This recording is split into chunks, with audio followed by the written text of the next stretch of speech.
हमाद से सब्र नहीं होता। वो बार बार घड़ी की तरफ देख रहा होता है। सुबह सवेरे भी वो तैयार होकर जन्नत की घर की तरफ निकल जाता है। जैसे ही वो वहाँ पहुँचता है, जन्नत घर पर नज़र नहीं आती। हमाद नौकर से पूछता है तो वो कहता है कि वो अपने कमरे में गई थी। हमाद जन्नत के कमरे में जाकर उसे देखता है। जन्नत ज़मीन पर पड़ी हुई होती है। हमाद जल्दी से उसके पास जाकर उसे उठाता है और कहता है, क्या हुआ जन्नत, ऐसी क्यों पड़ी हो ज़मीन पर? तुम्हारी तबीयत तो ठीक है ना? वो हमाद को देखकर उसे गले लगाकर बेख्तियार रो पड़ती है।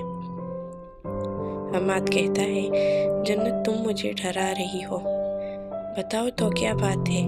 किसी ने कुछ कहा है क्या? कुछ तो बोलो। जन्नत सिर्फ रोती रहती है, कुछ नहीं बोलती। कुछ देर तक वो उसी तरह रोने के बाद हमाद को छोड़कर दूर हटती है। हमाद उसे बिस्तर पर बिठाकर कहता है, अब बताओ क्या बात है? वो कहती है, आज बहुत दिनों बाद मुझे अम्मी अब्बू की बहुत याद आ रही है, मेरी बहनों की, भाई की। हमाद हैरान कुन अंदाज में जन्नत की तरफ देखता रहता है। जन्नत कहती है, हमाद मैंने झूठ बोला था कि मेरा कोई नहीं है, मेरी भी एक फैमिली है, माँ बाप है, बहन भाई है, पर एक वाकई ने मेरा सब कुछ छीन लिया मुझसे। मेरी अम्मी अब्बू को मुझसे दूर कर दिया। ये कहते कहते वो रो पड़ती है। हमाद कहता है, कैसा वाकया जन्नत, क्या हुआ था? मुझे बताओ सब कुछ। वो हमाद को सारा वाकया सुना देती है। हमाद कहता है, जन्नत तुम्हारे साथ इतना सब हुआ है, तुम मुझे पहले बता देती, इतना बड़ा बोझ दिल में लेकर बैठी हो। अच्छा हुआ आज तुम्हारा दिल भर आया, वरना तुम ऐसे ही अपनी ज़िंदगी गुजार लेती। जन्नत मुझे अपने घर का पता बताओ। वो कहती है, क्यों हमाद, पता किस लिए चाहिए? वो कहता है, हम सुबह तुम्हारे घर जाएंगे। जन्नत कहती है, मेरा घर यहाँ नहीं है और मैं सबका सामना कैसे करूँगी? इतने सालों के बाद मैं कैसे उनके सामने जाऊँगी? और अगर इनका गुस्सा अभी तक मुझ पर हुआ तो फिर? हमाद कहता है, जन्नत भागना बंद कर दो, इस सब में तुम्हारा कोई कसूर नहीं था। सब चीज़ों का सामना करो, नहीं तो उम्र भर पछताओगी कि एक बार मैं अपने माँ बाप के पास गई होती, इनसे बात की होती। जन्नत हमाद को पता बता देती है। हमाद कहता है, ये तो इतना दूर नहीं है, पास वाला शहर है। वो फ़ोन निकाल कर टिकट्स बुक करा देता है। सुबह सवेरे दोनों निकल जाते हैं। शाम को वो दोनों जन्नत के शहर, उसके गांव पहुंच जाते हैं। अपना गांव देखकर जन्नत की आंखों में आंसू भर आती है। वो कहता है, हमाद ये मेरा गांव है, जहाँ मैं पली बड़ी, जहाँ मैंने तालीम हासिल की और जहाँ से गलतफहमी की वजह से मुझे दूर कर दिया गया। कोई नहीं था मेरा। उस वक्त वो रोने लग जाती है। हमाद कहता है, जन्नत मेहरबानी करके चुप हो जाओ, अब हम यहाँ पहुँच गए हैं, अपने माँ बाप से खुशी खुशी मिलो। जन्नत कहती है, शुक्रिया हमाद, मेरा साथ देने के लिए और मुझे अपनी फैमिली से मिलवाने के लिए।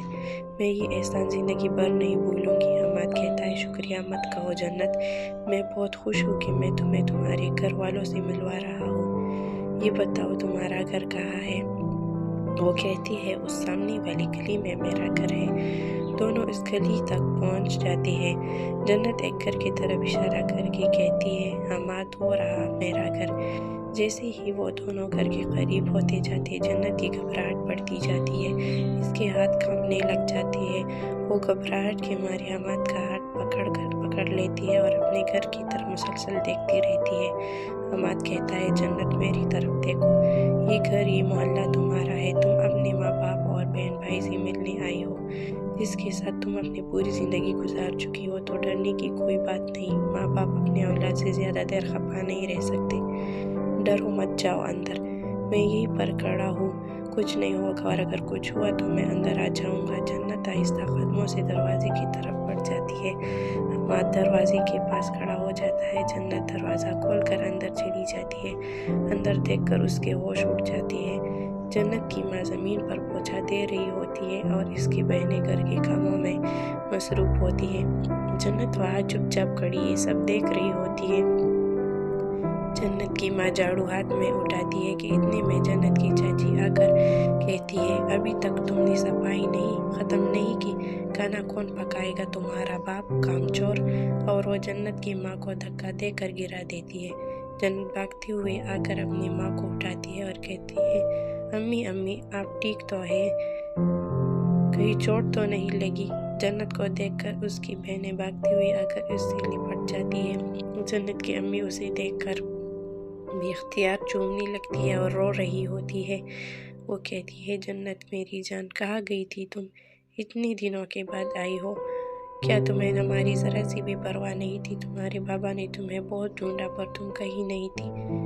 شور سن کر باقی گھر والے بھی اکٹھے ہو جاتے ہیں۔ جنت کہتی ہے شرم آنی چاہیے آپ لوگوں کو، کسی اپنے کے ساتھ کوئی ایسا سلوک کرتا ہے؟ تم لوگوں کے سینے میں دل ہے یا پتھر؟ اتنے میں جنت کے چاچا آگے بڑھ کر جنت کو بالوں سے پکڑ کر کہتا ہے اب تم ہمیں بتاؤ گی کہ ہمیں کیا کرنا ہے کیا نہیں؟ ویسے اتنی دنوں کے بعد آئی ہو، کن کن لوگوں کے ساتھ منہ کالا کیا ہوگا؟ اتنے میں حمادہ گر اسے زوردار تھپڑ مار کر کہتا ہے ہمت کیسے ہوئی جنت کو ہاتھ لگانے کی؟ دوبارہ ہاتھ لگائے تو ہاتھ توڑ دوں گا۔ جو سوچنا ہے سوچو، تم لوگوں کی بکواس سوچوں سے ہمارا کچھ نہیں ہونے والا۔ حماد کہتا ہے جنت چلو یہاں سے، آنٹی اور بہنوں اور بھائی کو بھی لے چلو۔ جنت اپنے امی کو کہتی ہے چلو امی چلتی ہے یہاں سے۔ وہ کہتی ہے پر بیٹا تمہارے بابا؟ وہ کہتی ہے پہلے آپ چلے، بابا کو راستے میں لے لیں گے۔ وہ کہاں گئے ہیں؟ امی کہتی ہے وہ اپنے کام پر گئے ہیں، تمہارا بھائی بھی پڑھائی کے بعد تمہارے بابا کے ساتھ جانے لگے ہیں۔ یہ لوگ تمہارے بھائی کو اچھی نوکری نہیں کرنے دے رہے تھے، ہمیشہ ان لوگوں کی وجہ سے بیچارے کو ان کی نوکری سے نکال دیا جاتا تھا۔ وہ سب گاڑی میں بیٹھ جاتی ہے۔ جنت حماد کو کہتی ہے حماد راستے میں بابا کا دکان آتا ہے، وہاں روک لینا، ان کو بھی وہاں سے لینا ہے۔ وہ کہتا ہے ٹھیک ہے، پھر مجھے بتانا کہ کہاں روکنا ہے۔ تھوڑا دور جانے کے بعد جنت کہتی ہے اس سامنے والی گلی کے پاس روکنا۔ حماد گاڑی روک لیتا ہے۔ جنت گاڑی سے اتر کر اپنے بابا کی دکان کی طرف